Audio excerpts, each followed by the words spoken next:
Hello and welcome to the Gooner Talk, back again with you guys for another show, for another interview. It's been 2 in 1 week, so you're getting your mouthful of content this week for sure. And I'm joined, absolutely pleasure to be joined by the blogging and podcasting king himself. I'm not going to do you a favour in terms of how much Mike did when we last spoke, but it's Andrew from Arseblog. How you doing, mate? I'm all right, Tom. How are you? I'm good. We were just speaking off air about how I had to apologise for my game show hosting skills the last time we spoke. It was an eventful evening, it's probably fair to say. It was an experience, that's for sure. Yes. I think I'll be diplomatic and say no more about it. It was a lot of fun. It was good fun, yeah. But stress not getting maths wrong. I mean, maths during a lockdown period is not something I expected to do, but I had to do plenty of it. But we're here to obviously talk about a lot of current affairs around Arsenal, and there's plenty going on, seeing as Project Restarters. It took off in a really strange way, not in the best way, and then has suddenly picked up, and now kind of the moods dipped ever so slightly, but I still think moods are fairly high. So let's kind of talk about, I wanted to start off by talking about Arteta, because he's seemingly the fulcrum of a lot of discussion at the moment. Because last time we spoke, in fact, we were just sort of at the end of the Emery era on the show. So, and we didn't know that Arteta was going to be coming in.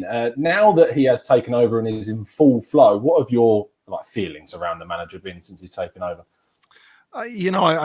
I'm really positive about him, and I'm positive about what he's doing, and I'm positive about what he says he wants to do and the way that he talks and communicates, because I feel like one of the things that was missing with the Unai Emery era was communication, clear communication. And, I don't want to be critical of Unai Emery for that specifically, because it's very difficult to go to a new country as an adult, to learn a new language, to try and express yourself in the best way that you can, which is what you want to do when you're a football manager. You want to communicate clearly, concisely with your players. But when you don't speak the language, it's very difficult. And obviously, that goes for fans as well. When we hear the manager talking, I think it was really admirable of him to come in and start speaking English straight away.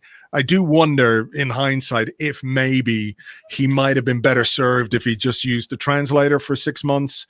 To maybe ease himself into England, to life in England, to the Premier League, and also have some clarity about what he was saying as a manager. But look, that's water under the bridge.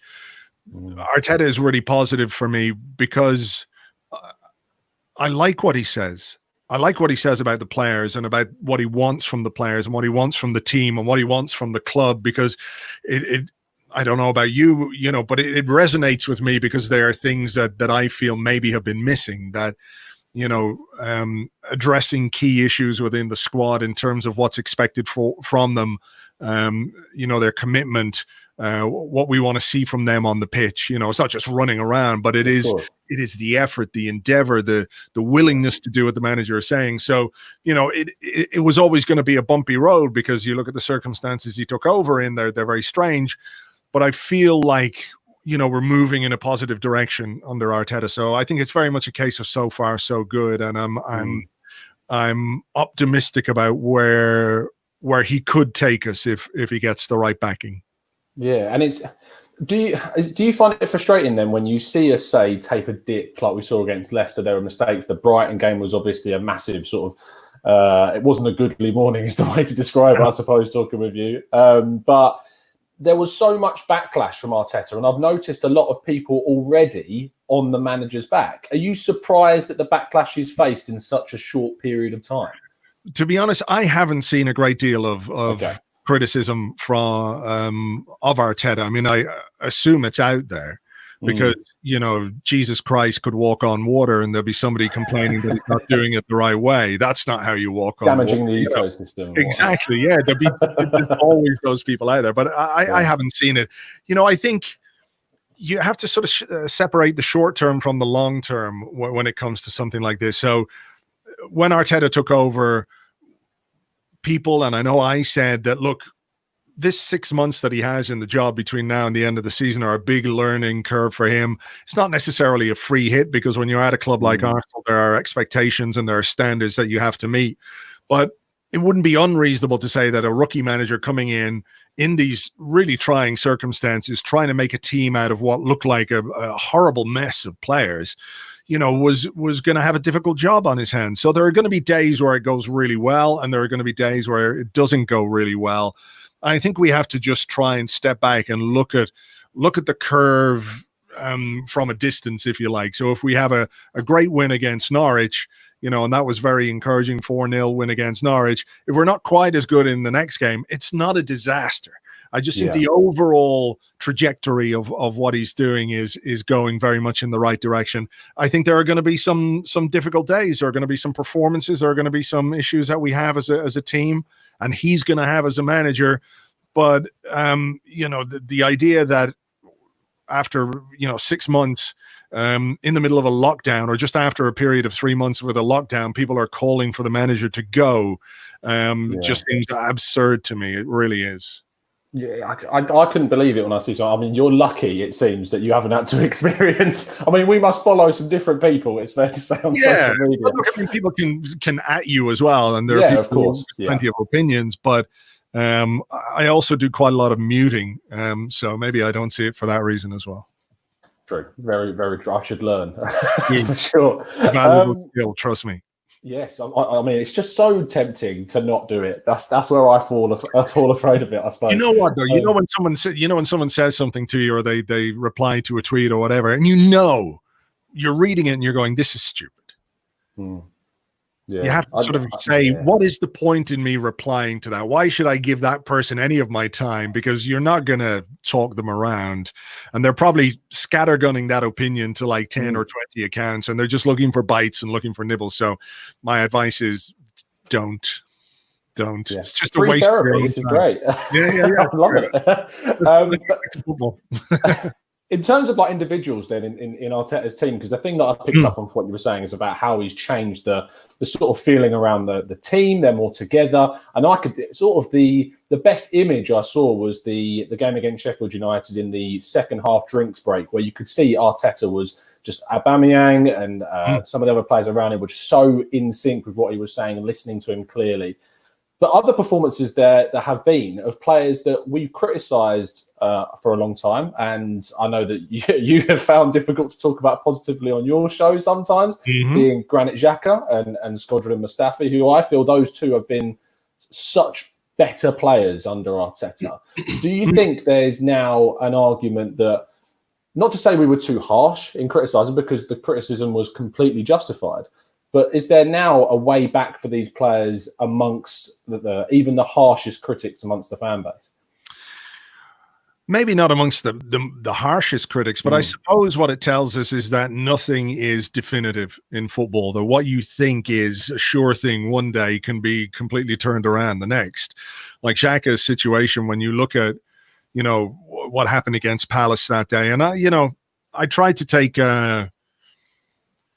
again, a sort of distanced view of what happened there. I feel like Xhaka's behavior was bad, but I also feel like it was a situation that was really badly managed, and it was a lot down to the way the captaincy was being dealt with and all that kind of stuff. But, there he was out the door. He was on his way to Hertha Berlin. His agent was talking about him being out, and he wanted to leave and everything else. And I think this is one of the positive things about Arteta, is he has come in and he has said, look, everybody gets a clean slate. Everybody starts from fresh with me, and I will make my own assessments on you as a player, as an individual, as a personality, as a character, and all that kind of stuff. And I think he's been very true to his word. I think we're beginning to see who he likes and who he doesn't really like in terms of his team selections. And, someone like Mustafi, who had been truly awful under Unai Emery, and wasn't that great under Arsene Wenger either, apart from that little sort of spell he had at the start of his career. 22 games unbeaten it was. You have to give the guy credit now for the way that he is playing.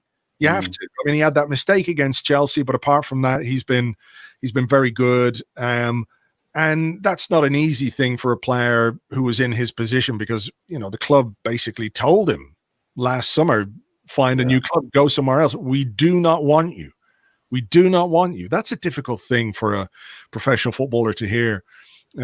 So, you know, from his point of view, he's taken advantage of the fact that a manager has come in and given him a chance, and he's repaid that, you know. So I think we have to give Arteta credit for the way he's managed those players, because as much as people maybe don't want them in the long term, they're what we've got now. They're all he has to work with. So he couldn't come in and make judgments and assessments and decisions based on clearly stuff he had seen beforehand. You know, he couldn't have been blind to Mustafi's failings as a player, because, you know, he watches football. He's played against Arsenal as the assistant manager of Man City. He's seen Mustafi make mistakes. So he would have had some preconceived notions about Mustafi as a player. But, you know, he came in and said, look, everybody gets to go from the start and we'll take it from there. And some players have responded and some haven't. I think it says a lot about a coach that can take a player that is nearly, as you say, out the door, and was out the door in terms of how Arsenal was considering them, and to turn them around, and not just turn them around on the pitch, but also a majority, I feel now, of fan opinion about a player. It shows quality. It's not just, say, like a Mourinho who would go to a club and have to spend millions on just chucking out everyone. It seems that Arteta has got the ability to improve these players and turn around the entire career of some of these players, which is great. Yeah. No, I agree with you. And it speaks to his man management, his coaching as well. You know, if you look at Xhaka in particular, you know, I think is a good player and has been a good player for Arsenal, but he was very often played in a system which highlighted some of the weaknesses, some of the flaws that he has in his game. You know, he's not flawless. We know he's a bit slow on the turn. You don't want him making tackles. You don't want him chasing back towards his own goal. And Arteta recognized that. And he's, you know, maybe not so much now because he's got this 3-5-2 thing going on, but when he was playing with a back four and Xhaka was slightly tucking in as this almost like a left-sided centre half to give us that distributor in that area of the pitch, you know, he sort of cut out 90% of the scenarios in which Xhaka can make a mistake. So I think we have to give Arteta credit for that as well. You know, the intelligence to recognize where his players are strong and weak. And I think that's a part of why we're playing a back three at the moment as well, because the defenders that we have are much more comfortable in that formation than any of them are in a you know, a central defensive pairing. Yeah, I think you can see the long-term view would probably be for Arteta to want to go to a 4-3-3. But as you say, he just feels at this time that, I mean, especially the likes of David Luiz, he seemingly can only work in a back three. So, yeah, for sure. A comment that was in the chat box, which perfectly segues into the next point, says Xhaka deserves to stay. Who would have thought that Guendouzi would be the one that looks like he's going to be sold? So, speaking of the players that have improved and reacted to the manager in a positive way, Guendouzi seemingly hasn't. He's been left out of the squad completely since the Brighton game. I was going to ask if you'd be surprised at Guendouzi's reaction, but I'm not sure if that's the right way to phrase the question. I suppose the way to talk about it is, are you expectant now that he will be sold by the club? And would it be more surprising for you to see him play again in an Arsenal shirt? Yeah. Arteta had a press conference this morning and he was asked if there was any update. He said no update. So, you know, the situation as I see it is that if we want a manager to come in and we want him to instill discipline in a squad, we have to respect that authority without going all Cartman on it. We have to respect the authority, you know. He has made a decision regarding Guendouzi's behavior, and they have tried to correct him over something which it feels pretty minor, you know. There have been some training ground issues. We know there was the bust up with Socrates. There was an argument with Arteta in Dubai. And I think just some of the behavior in general hasn't been great. And people talk about, well, you know, he was only saying, you know, a bit of slagging on the pitch against Brighton in itself is not a big deal, right? Because footballers say all kinds of things to each other on the pitch at every level, you know, the level that we play at and the level that they play at. There's always people mouthing and what have you. Maybe with Simon and Lloris the other day. Yeah, exactly. You know, you look back to some of the stuff that Ian Wright used to say to the he's spoken about it, you know, some of the stuff he used to say to the central defenders he played against that we can't repeat on a family show, but you know, it's to wind them up and it's to get a reaction from them. I think they didn't like the fact that he was taunting them about money. which is fine. But he's 21 and he's got passion and he's got this desire. And that's a good thing if you can harness that in the right direction. I think what's happened is they've tried to do that. They've tried to sort of discipline him because they recognize that there's talent there. But, you know, in order for him to be as good a player as he maybe thinks he is, he's got to be a bit more focused, you know, get focused on your own football, etc. He seems to have taken exception to this. And the situation as it is that Guendouzi has failed to apologize, which is what Mikel Arteta and the club have asked him to do. Maybe he feels like this is a hill worth dying on. Maybe he feels like this is not something he can compromise his principles over. But the way I look at it right now is that Arsenal are playing football matches without a player who is basically excluding himself from the squad. He is making himself unavailable for selection because of his behavior, because of his unwillingness to do what they're asking him to do. And I feel like that's kind of unforgivable. You know, if he was injured, it's, you know, no problem. But he basically can make this right. He is refusing to make it right.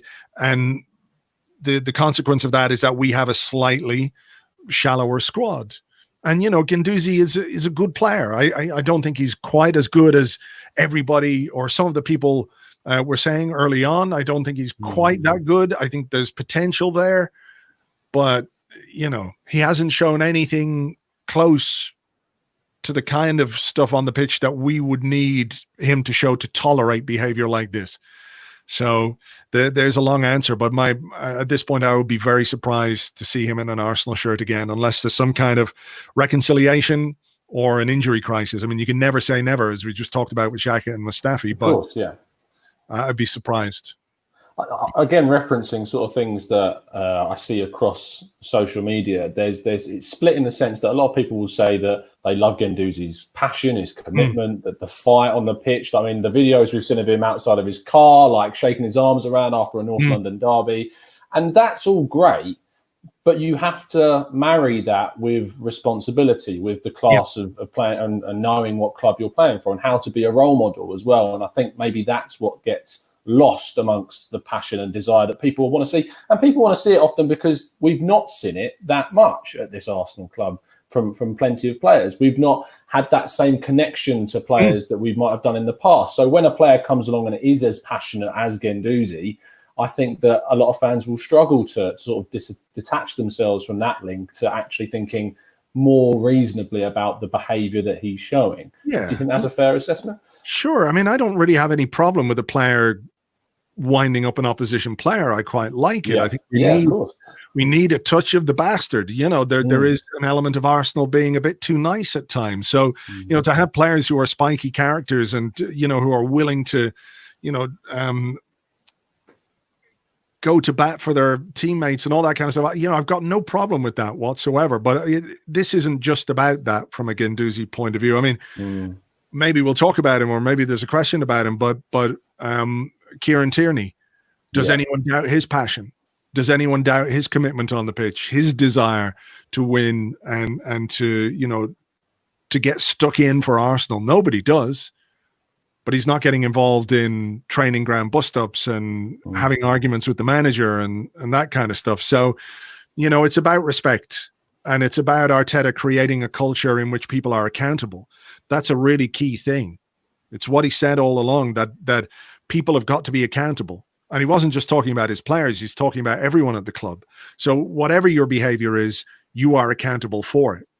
If you slip below the standards that are expected, the consequences are not going to be good for you. So that's where we are, I think, with Guendouzi. I think Tierney's the perfect example, because there was a fantastic interview with him where he was asked about what it's like living in London. Does he like it? And he said, to be honest, I've not really been into London. I just go to training, work on my game, play football, and ultimately do the job that he's employed to do, which is exactly what you want from a player, someone who's just fully committed. And I think sometimes people sort of want players to be like themselves. They want to have that thinking of they're a fan of the club. They love the club as much as I do. But in reality, it's not. It is a job for them. And I think sometimes there needs to be a reality check about that side of it. So I think for me, Guendouzi is probably someone that as a real asset to the club in terms financially that we can make something from as well. And with the interest that's coming in for him, I will look forward to see what happens with him in the summer. Speaking of which, there's been some recent news come out regarding finances. I don't know how clued in you are, but I'm going to talk to you about it anyway. In terms of supposedly Stan Kroenke is going to relieve the stress of the COVID situation financially on the club. Now, the journalistic view of this that I saw from the likes of Charles Watts, James Benge, etc., was that this had nothing to do with transfers specifically. Yeah. A friend of mine that obviously people who watch the show will know him, Drew. He's a fantastic guest on the show, really knows his football. He was pointing out to me that even if it has the money coming in has nothing to do with transfers, there will naturally be a knock-on effect, because we had Giant Gooner on the show a couple of weeks ago, and he was explaining that the COVID situation effectively has knocked us down by about £40 million-ish in terms of our transfer budget. Well, if that money has now been sort of put in to relieve the stress, do you think this will give Arsenal more control of the transfer situation come the summer? I don't really know, because I think this move in which they've paid off the stadium debt and paid a penalty on it isn't to free up money for transfers. Arsenal, as we know, have had to have an amount of money in reserve, an amount of cash in reserve, in case something happens and they can't service their debt for the stadium. This releases that money, but I think what we're seeing is a way of releasing some funds in order to keep things going, to keep the lights on, if you like, because, Arsenal don't have any money coming in, no season ticket money, no gate receipts, no, all the ancillary money that comes in around games and merchandise and whatever people spend their money on when they go to the stadium, et cetera, et cetera. But they still have to shell out the best part of £28 million every month to keep things running. Those are the operational costs. So I don't believe that what's happened is specifically to create more money for transfers. I think it's more about a long-term view that if we have less debt to service, well, we've got bigger debt, but the repayment will be lower because the interest rates are lower, because the bonds were on a fixed rate, a fairly high fixed rate. And this is lower than that. So we save £20 million a season, over X amount of seasons. You can see how that adds up. Yes. Quite what we're going to do or what our spending power is going to be in the summer, I just have no idea. No idea. This is a club that within weeks of the lockdown was making the players take a pay cut. So that doesn't necessarily augur well.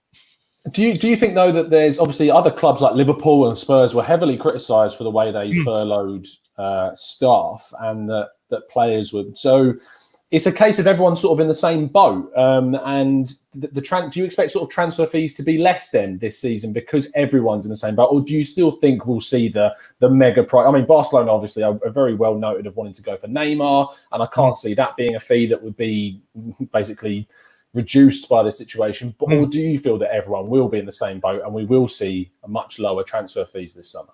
I think it's inevitable that clubs will have less money to spend.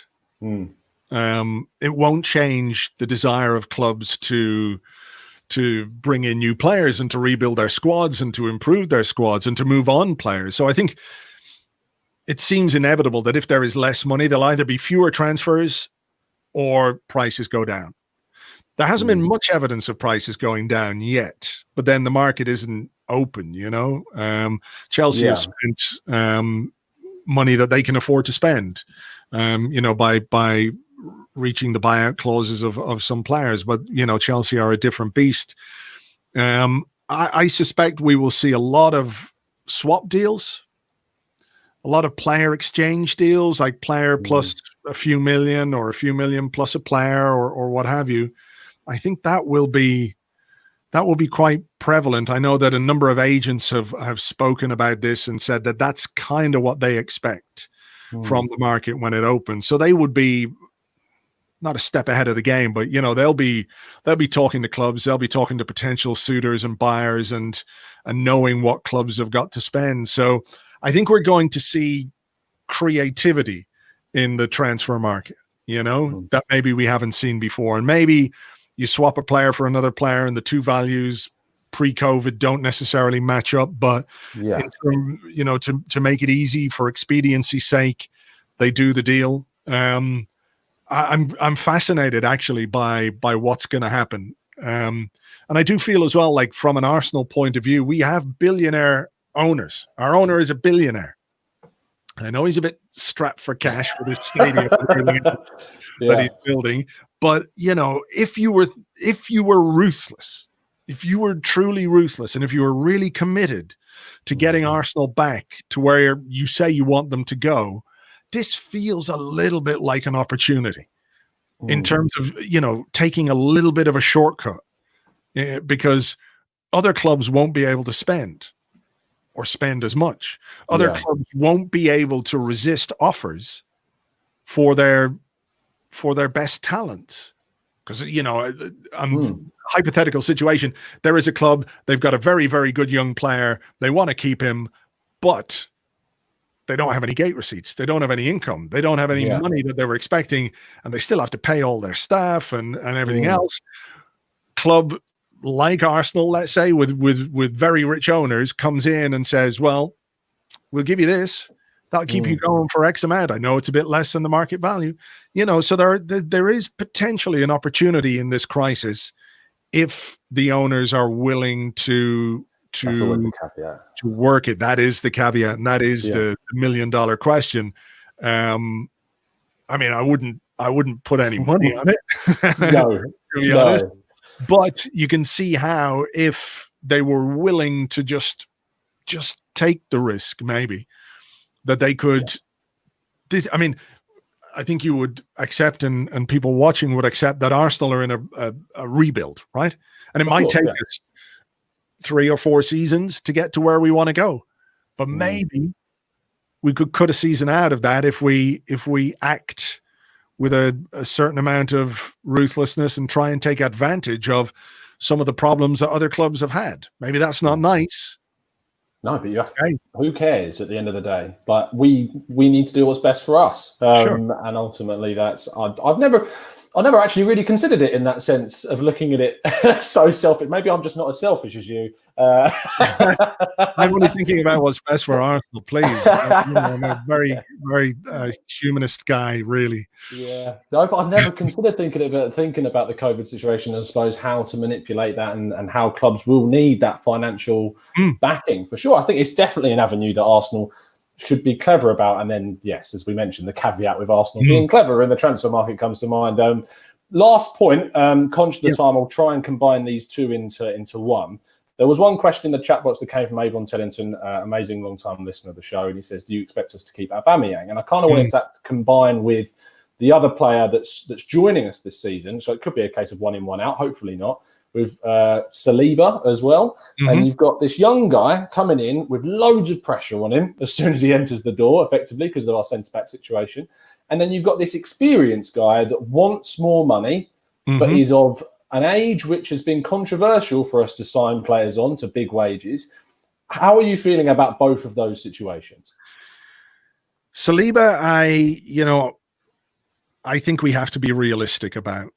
There's clearly a talent there, a big talent there, but I think the idea that a 19-year-old kid coming from Liga into the Premier League is somehow going to be our Virgil van Dijk, it doesn't seem realistic to me. Maybe he'll get there, but I don't think it's right for that level of expectation to be around him.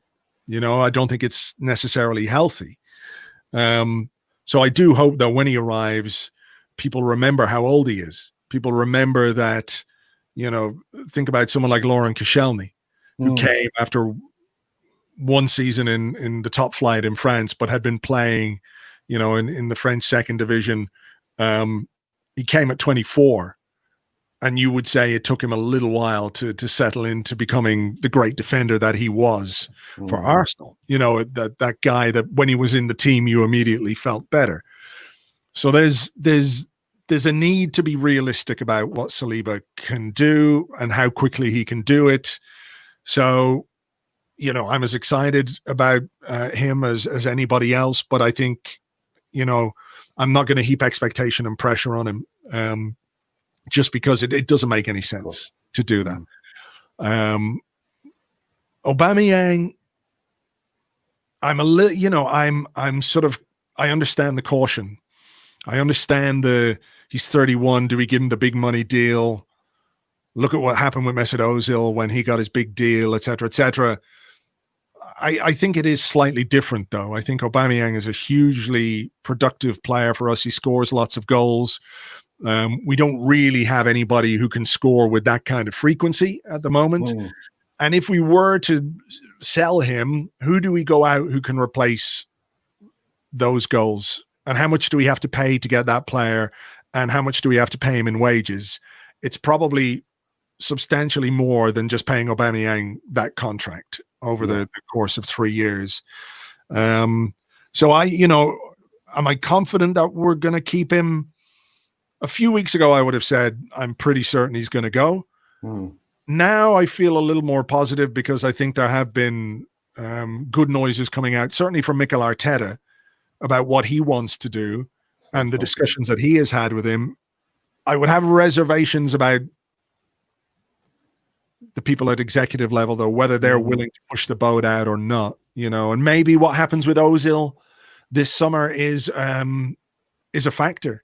Like if we could move Mesut Ozil's £350,000 a week wages off the wage bill, or even half of them, it makes it a lot easier to give the money that Aubameyang wants, which I read is a £250,000 a week contract.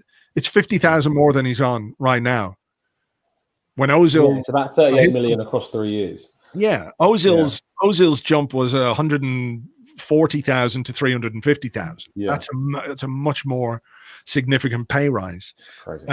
So I would, with caution, knowing that it could come back to bite you in the arse when you give a 31-year-old that kind of a contract, I just don't see where the goals are going to come from without him. And I think what we probably should do as well is sell Lacazette and get what we can for him. And if there's money available that we can put back into the wage bill to help fund that Aubameyang deal, I feel like that's what we should do, because it seems like right now is the perfect time to sell Aubameyang or Lacazette. He's got a couple of years left. It feels like he's a player in some decline. When you look at him, he's not as sharp. He doesn't run as well. So I feel like that's probably what I would do if I was the one making the decisions. Of course, it all depends what the players want to do and what Aubameyang wants to do as well. Yeah, of course. I think that I think the 3 years as well is sort of a perfect amount, especially when you look at the young talent that we've got. You look at Martinelli, you look at Nketiah. I feel that they would see, if we were to move on Lacazette, that removes another barrier for them into the first team in terms of that striking role, which we could then reinvest elsewhere on the pitch, which is more needed. And then you've got Martinelli and Nketiah that if you look in 3 years' time, they've then got the hope that within 3 years at the end of Aubameyang's deal, or possibly even before that, depending on how quickly his decline goes, which you expect from players at that sort of age, that they've got a route then into the first team. And you haven't spent loads on a young striker that, again, is going to block their path. So I think that there's a lot more pros now than I previously thought to keeping him than there is to sort of moving him on. But yeah, it's going to be real intriguing to see what happens with him and Ozil and how Saliba performs, obviously. And it's going to be a really interesting summer, followed by arguably probably the most interesting season that we might have seen. Summer already, Tom. This is the thing. We keep talking about the summer. We're conditioning at the end of the season. Yeah, exactly. The autumn transfer window. Who knows? It is going to be. I'm fascinated to see what's going to happen. I really am. We get to the end of this season and hopefully, we can achieve something as well. The FA Cup is still there for us. That would be an amazing way to finish off what has been a crazy season for Arsenal. I can't remember a season anything like this before, with everything that's gone on with the manager, the lockdown, the new manager, Freddie Ljungberg coming in, where we were in the league, all of it. It would be some way to finish the season with a trophy. So, you know, let's hope we can do that. It's not going to be easy, of course. Man City in the semi-final is very difficult. Very difficult. But look, cup football is strange. You know, it can spring up lots of surprises. So we'll keep fingers crossed that we can do that to City and then maybe do it to someone else in the final. Of course, fingers crossed. I mean, it's going to be tough, but you can only, stranger things have happened. And I mean, who did we last beat in an FA Cup semi-final? So you never know. It's been a real pleasure, Andrew. Really appreciate you spending your time having a chat and giving the listeners your thoughts on things. My pleasure, Tom. Thanks. Anytime. Do you want to give people a shout of where they can find you and what you're up to at the moment? Just doing all the Arsenal stuff. You can Twitter Arseblog and subscribe to the Arsecast in whatever your favorite podcast app is, and that's it. We're there. You'll find us. So yeah, come and say hello. Yeah, you won't struggle to find Andrew's stuff, believe me. But yes, thank you. And of course, this isn't the only show that we've got going on today, listeners. There's another expert members show a little bit later on where 3 of our members are going to come on and have a discussion about things. So really looking forward to chatting to you guys. But other than that, it's been a real pleasure, and we'll speak to you again very, very soon. And as always, up the Arsenal.